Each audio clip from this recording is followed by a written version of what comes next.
இன்றைக்கி ரொம்ப அருமையான ஒரு சட்னி ஒன்று பார்க்கலாம். ரொம்ப குயிக்காக பண்ணிடலாங்க. இட்லி வேகிறதுக்குள்ளே இந்த சட்னியும் ரெடி ஆகிடும்.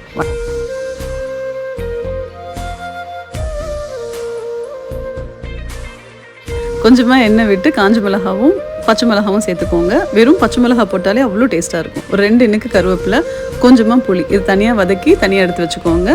மறுபடியும் எண்ணெயில் வெங்காயத்தை அப்படியே பரப்பி விட்டுருங்க. ஒரு 10 நிமிஷம் கழிச்சு மறுபடியும் திருப்பி போட்டிங்கன்னா வெங்காயம் சூப்பராக வெந்து போயிடும். இதுக்கு வெங்காயத்தை இப்படி தான் சின்ன சின்னதாக வெட்டணும்லாம் கணக்கு இல்லைங்க. நல்லா பெருசு பெருசாக கூட வெட்டலாம். அதுக்குள்ளார இட்லியும் வெந்துருச்சு.